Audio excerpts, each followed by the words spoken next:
আজকে আমি তোমাদের সাথে কলকাতার বাঙালিদের স্পেশালিটি শেয়ার করি। তো তার আগে ওয়েলকামটা করে নিই।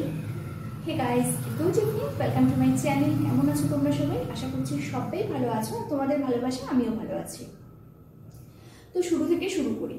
কলকাতার যখন বাঙালি, তাদের মধ্যে তো অবশ্যই কিছু স্পেশালিটি থাকবে। প্রথম এবং প্রধান স্পেশালিটি কি, যে আমরা সব কিছু খাই, কোনো কিছুই পান করি না। চা খাই, কফি খাই, সব খাই, পান খাই, সবটাই খাই আমরা, কোনো কিছু কিন্তু পান করি না। Number one.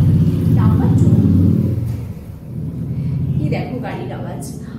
নাম্বার টু হচ্ছে যে আমরা কোনো বিপত্নিক এবং বিধবা মহিলা যদি কোনো সম্পর্কে জড়ায়, সেটাকে কিন্তু খুব অ্যাপ্রিসিয়েট করি, কখনো সেটা সমালোচনা করি না, যদি না তাদের দিক থেকে কোনো লুকোনো ছুপোনো ব্যাপার হয়। তার মানে আমরা বাঙালিরা মুক্ত মনের। নাম্বার থ্রি, আমরা কিন্তু কোনো কিছুই ফেলে খাই না। সবজির খোসা থেকে শুরু করে মাছের মাথা, মাছের লেজা, মুরগির ঠ্যাং, মানে ঠ্যাং তো খাই, মুরগির লেগ পিস যেটা, সেটা তো সবাই খায়, মুরগির ছাল, মুরগির পা, সব খায়। আমরা বাঙালি কোনো কিছু নষ্ট করি না।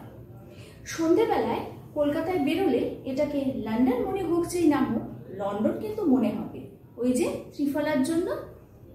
আমরা কলকাতার বাঙালি, আমাদের চারপাশে গঙ্গা, যে কারণে আমরা ঘাট পারাপার করি, মাঠ নয়। আর অফকোর্স আমরা কলকাতার বাঙালি।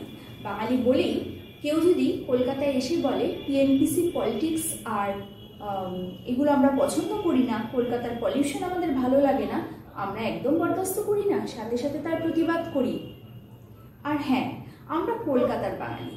বর্ধমান থেকে ডেলি প্যাসেঞ্জারি করলেও, খাওয়া হোক চাই না হোক, স্নান না করলেও চলবে, কিন্তু ট্রেনে বসে আগের দিন টিএনপিসি যেখানে শেষ করেছি সেখান থেকে শুরু করতে করতে ঠিক অফিসে পৌঁছে যাব সব ক্লান্তি ভুলে। আমরা বাঙালি। পাশের বাড়ির প্রতিবেশীর বাড়িতে কে এলো কে গেল তার উপর নজরদারি করার জন্য দরকার হলে সকাল 6টায় ঘুম থেকে উঠে যাব। ঘুম একটু কম হলেও চলবে, রান্নাবান্না না হলেও চলবে, কিন্তু নজরদারি আমাদের করতেই হবে। আমরা বাঙালি, আমাদের একটা আইন আছে যে মাথার উপর স্বামী, সন্তান, মানে স্বামী, ভাই, বাবা এরা না থাকলে নাকি কোনো পুরুষের সাথে কথা বলা যাবে না। হ্যাঁ হ্যাঁ, এটা বাঙালিদের নতুন আইন, ওই আর কি করে ফেলেছে একটা আইন পাস। বাঙালিরা কিন্তু ভীষণ উদার মনের। তার কারণ হচ্ছে বাঙালিরা যেমন কোনো কিছু ফেলে ছড়িয়ে খায় না, ঠিক সেরকম মাছের মাথা যেমন চিবোতে ভালোবাসে, ঠিক সেরকমভাবে বাঙালিরা ভালোবাসে টাকলা দাদাদের। হ্যাঁ, যেসব দাদাদের মাথায় টাক আছে, সেই সব দাদারা কিন্তু বাঙালি বৌদিদের বড্ড প্রিয়। আরে না না, তেল সাবানের খরচা বেঁচে যাবে সেই জন্য নয়, তার কারণ হচ্ছে মাথাটা চিবোতে খুব ভালো লাগবে। ওই যে বললাম, আমরা যতই টাক ঠাকুক না কেন দাদারা, রুমাল দিয়ে, হেলমেট দিয়ে, গন্ধওয়ালা টুপি দিয়ে, কিন্তু সেই টাক চিবোতে আমাদের বৌদিদের জুড়ি মেরা খুব ভার। কি হলো না বাঙালি স্পেশালিটি? তোমরা কি আছো নাকি আমার দলে, আমার সাথে একমত? তাহলে জানাও কমেন্ট সেকশনে। আর ঘামে পুরো হয়ে যাচ্ছি, একদম বিতিকিচ্ছিরি অবস্থা। কেউ দেখো, বাঙালিদের নিন্দা,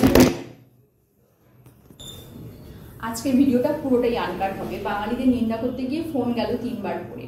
আরেকটা কথা সব শেষে যেটা বলি, সেটা হলো যে বাঙালিদের কিন্তু বদহজম আর অ্যান্টাসিটি, এটার সাথে একটা নিবিড় সম্পর্ক। বিয়ে বাড়ি থাক যাই থাক, স্কিপ করা যাবে না। রাত্রি 12টার আগে ডিনার করা যাবে না, দুপুর 3টের আগে লাঞ্চ করা যাবে না। অ্যান্টাসিড আছে তো খেয়ে নেবো, হয়ে যাবে। তো বাঙালিরা কিন্তু খাওয়ার বদহজম হতে পারে, কিন্তু পিএনপিসি করে বাঙালিদের কখনোই বদহজম হয় না। তো কেমন লাগলো আজকে বাঙালিদের স্পেশালিটি, বাঙালিদের খাসিয়াত, আর আমাকে কেমন লাগছে এটা একটু জানাও কমেন্ট সেকশনে। ভালো লাগলে লাইক, শেয়ার, সাবস্ক্রাইব করতে ভুলো না। আর ফেক চ্যানেলগুলোতে না গিয়ে আমার চ্যানেলে এসো, প্রচুর আছে ফেক চ্যানেল, সেখানে প্লিজ পা দিও না। তো চলে এসো আমার চ্যানেলে, আমার একটাই চ্যানেল, টিপস হাব ব্যাক। কালকে আসবে একটা নতুন ভিডিও নিয়ে, ততক্ষণের জন্য